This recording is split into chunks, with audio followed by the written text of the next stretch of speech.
今天早上我简单拿这一章给各位大家来结个法缘。这个告诉我们大家，不肯认错的人永远不会进步啊！你有错，这是正常的；没有错，那可能你就是一个圣人。但是圣人偶尔思想、观念、行为也会稍有偏差，这是一个很正常的现象。凡是人不可能十全十美，所以有错不要担心。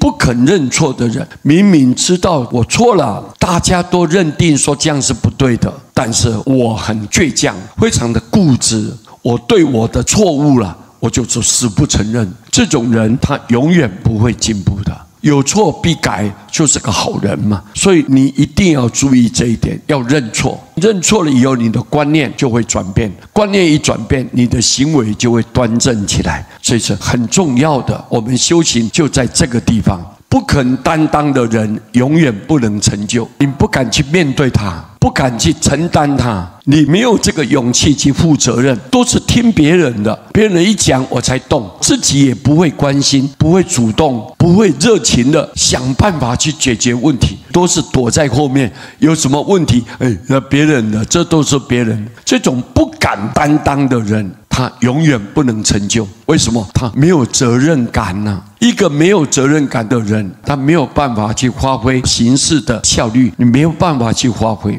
是一个没有办法交付的人，这个人没有责任了，我交付给你，你想想看，他一定会延误，会耽误大众的事情，各位对不对啊？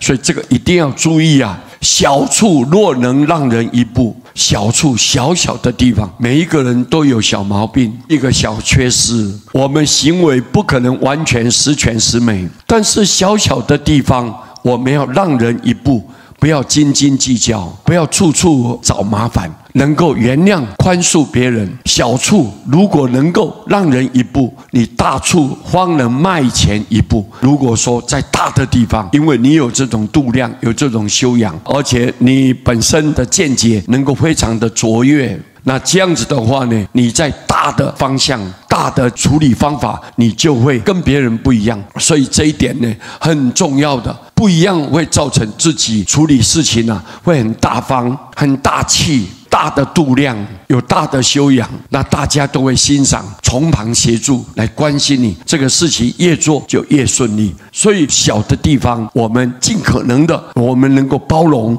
能够尊重，我们不要说太计较。那么我们在大的地方处理事情就会更加便利，没有小人在扯你后腿，所以这样的话一帆风顺，处处呢都会鸿凶化吉。所以这个事情呢，师父借这个机会来跟各位报告。好，谢谢大家，阿弥陀佛。